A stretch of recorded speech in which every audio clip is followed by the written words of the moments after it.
हाँ जी। तो आज हाँ जी तो आज हम पढ़ने वाले हैं भरतपुर प्रजामंडल।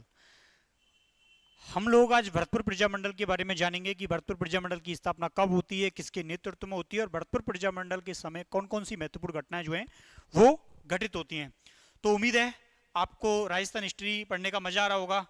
और ये नेक्स्ट वीडियो है और नियमित आप हमसे जुड़े रहिए, चैनल को सब्सक्राइब कीजिए और जो भी आपके सवाल हैं वो कमेंट सेशन में भेजिए। तो साथियों आगे चलते हैं और हम इसको समझने का प्रयास करेंगे कि इस प्रजामंडल के अंदर कौन कौन सी चीजें हैं वो घटित होती हैं। तो इसी क्रम में सबसे पहले शुरुआत करते हैं भरतपुर प्रजामंडल। तो भरतपुर प्रजामंडल जो है इसकी स्थापना पढ़ें उससे पहले देखिए कि भरतपुर के अंदर जो राजनीतिक मंच है, जन जागृति है, वो कहां से शुरू होती है। तो भरतपुर के अंदर हिंदी साहित्य समिति का गठन किया जाता है 1921 में। किसके द्वारा? जगन्नाथ राव।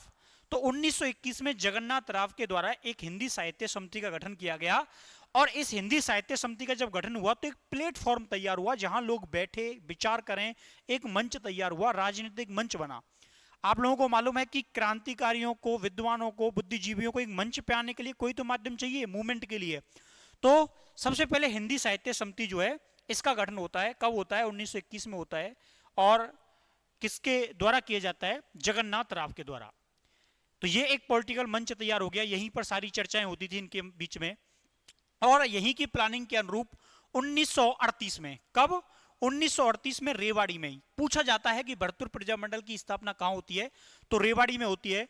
तो 1938 में कहां पर? रेवाड़ी में जुगल किशोर के आवास पर भरतपुर प्रजामंडल की स्थापना की गई।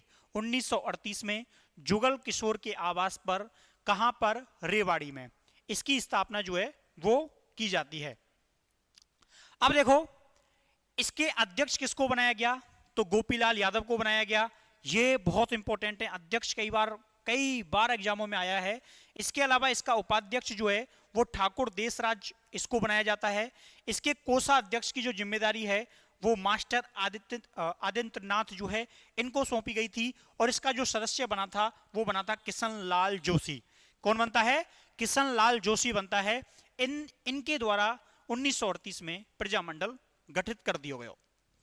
अब होता क्या है कि फतेहपुर सीकरी में इन्होंने एक, फतेहपुर सीकरी बिल्कुल पास में ही पड़ता है भरतपुर के, तो फतेहपुर सीकरी में एम एन जो रॉय हैं इनकी अध्यक्षता में एक जो मीटिंग है वो होती है, अधिवेशन होता है। और लेकिन ये अधिवेशन, इसका कोई रिजल्ट नहीं निकला, यहां कोई नीति नहीं बन पाई, यहां कोई मूवमेंट की तैयारी नहीं हो पाई, यानी कि ये जो है वो प्रभावी नहीं रहता, कोई रणनीति नहीं बन पाती, आगे की प्लानिंग नहीं बन पाती। तो ये भरतपुर प्रजामंडल की स्थापना थी, प्रथम प्रयास था। इसके अध्यक्ष गोपीलाल यादव, उपाध्यक्ष ठाकुर देशराज, कोषाध्यक्ष मास्टर आदित्यनाथ, सदस्य किशन लाल जोशी। फतेहपुर सीकरी में एम एन रॉय की अध्यक्षता में प्रथम अधिवेशन इन्होंने कर लिया। कोई बात नहीं। अब देखो आगे क्या होता है कि यह अधिवेशन हो गया।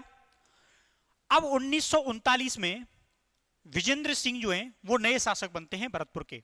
1939 में विजेंद्र सिंह जो हैं वो नए शासक कहां के बनते हैं? भरतपुर के शासक बने और उन्होंने शासक बनते ही क्या किया? इस प्रजामंडल को अवैध घोषित कर दिया। कह दिया कि भाई हम इस भरतपुर के अंदर भरतपुर प्रजामंडल नाम का कोई संगठन जो है वो नहीं है, यहां केवल राजा की चलती है, राजा के आदेश के विरुद्ध इसका गठन हुआ है। इसलिए आज से भरतपुर के अंदर ना तो इस नाम का कोई प्रजामंडल है और ना इस नाम की कोई, इसके नाम पर कोई मीटिंग होगी, अधिवेशन होगा। जब इस प्रजामंडल को अवैध घोषित कर दिया गया, अब इसके लोगों ने सोचा भाई करें तो करें क्या, प्रजामंडल ही अवैध घोषित हो गया और अवैध गतिविधियों में भाग लेंगे तो जेल में डाल दिया जाएगा उठा के, अब मीटिंग करेंगे इसके नाम पर। तो 1939 में क्या किया गया? 1939 में प्रजामंडल का पंजीयन परिषद के नाम से कर दिया गया। मतलब लोग वही, प्लान वही, लेकिन नाम चेंज कर दिया और प्रजामंडल का पंजीकरण जो है वो परिषद, प्रजा परिषद के नाम से कर दिया, भरतपुर प्रजा परिषद। ठीक है।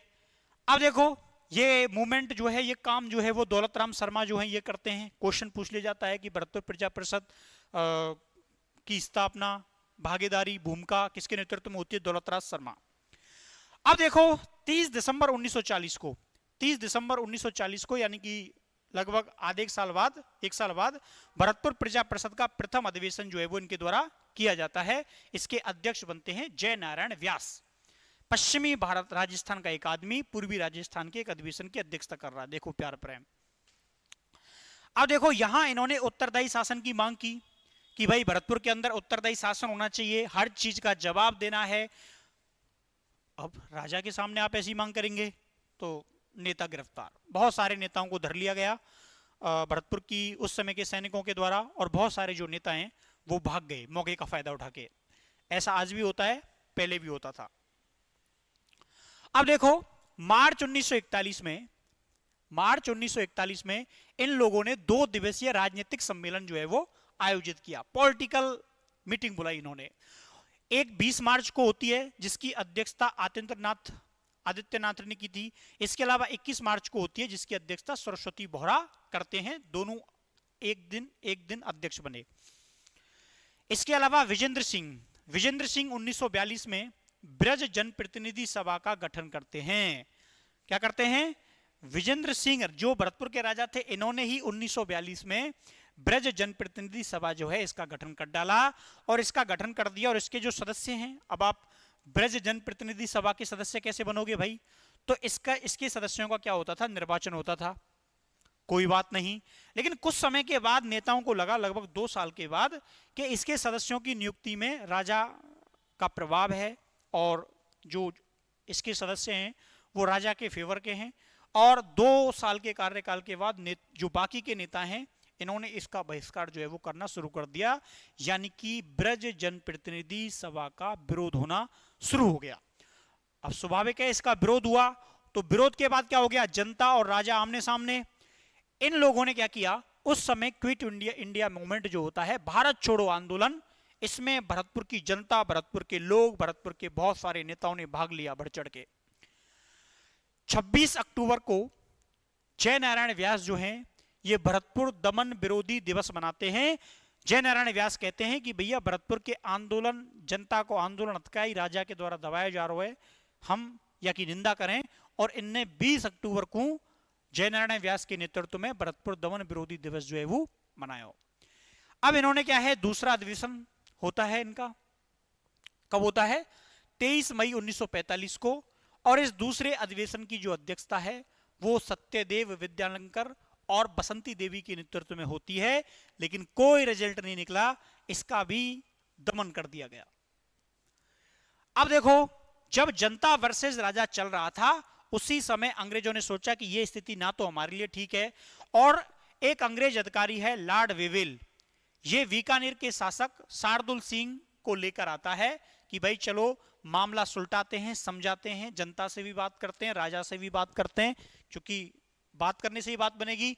लेकिन जब ये भरतपुर आए तो शार्दुल सिंह बीकानेर के और लॉर्ड वेवेल, इनका भरतपुर की जनता ने बहुत भयंकर विरोध किया। और जब इनका बहुत भयंकर विरोध किया तो 9 अगस्त 1945 को इन्होंने मुक्ति दिवस बनाया। क्या बनाया? मुक्ति दिवस बनाया। और उसी बीच यहां के लोगों ने क्या किया, 28 अक्टूबर 1945 को इंडोनेशिया का दिवस भी बना डाला। इंडोनेशिया दिवस जो है वो भी बना डाला इन लोगों ने। कहा कि हमको उत्तरदायी शासन चाहिए, हमको स्वतंत्रता चाहिए। अब जब ज्यादा प्रेशर पड़ा तो उसके बाद 30 अक्टूबर 1947 को, आप तिथि से समझ जाओ कि 15 अगस्त, आप तिथि देखो, 30 अक्टूबर 1947 को उत्तरदायी सरकार का गठन हो जाता है। बाकी रियलिटी ये थी कि 15 अगस्त 1947 को भारत आजाद हो चुका था, तो ये तो होना ही था। तो उत्तरदायी शासन की जो स्थापना है वो 30 अक्टूबर 1947 को भरतपुर के अंदर हो जाती है। तो ये था भरतपुर प्रजामंडल। हमने भरतपुर प्रजामंडल के बारे में पढ़ा, हमने जाना भरतपुर प्रजामंडल की स्थापना कैसे होती है, कौन कौन से नेता इसके अध्यक्ष, उपाध्यक्ष, कोषाध्यक्ष और सदस्य बने, और भरतपुर प्रजामंडल की किस शासक के द्वारा जनता के साथ थोड़ी अनबन होती है, और बाद में कौन कौन सी महत्वपूर्ण घटनाएं इस प्रजामंडल के गठन में घटित होती हैं। तो आज हमने भरतपुर प्रजामंडल पढ़ा। आप लोगों का कोई सवाल है कमेंट सेशन में आप पूछ सकते हैं। आपके सवाल उनका जवाब दिया जाएगा। मिलते हैं कल नेक्स्ट लेक्चर में, तब तक के लिए थैंक यू, धन्यवाद, बाय बाय, टेक केयर। पढ़ते रहिए, हंसते रहिए, स्वस्थ रहिए।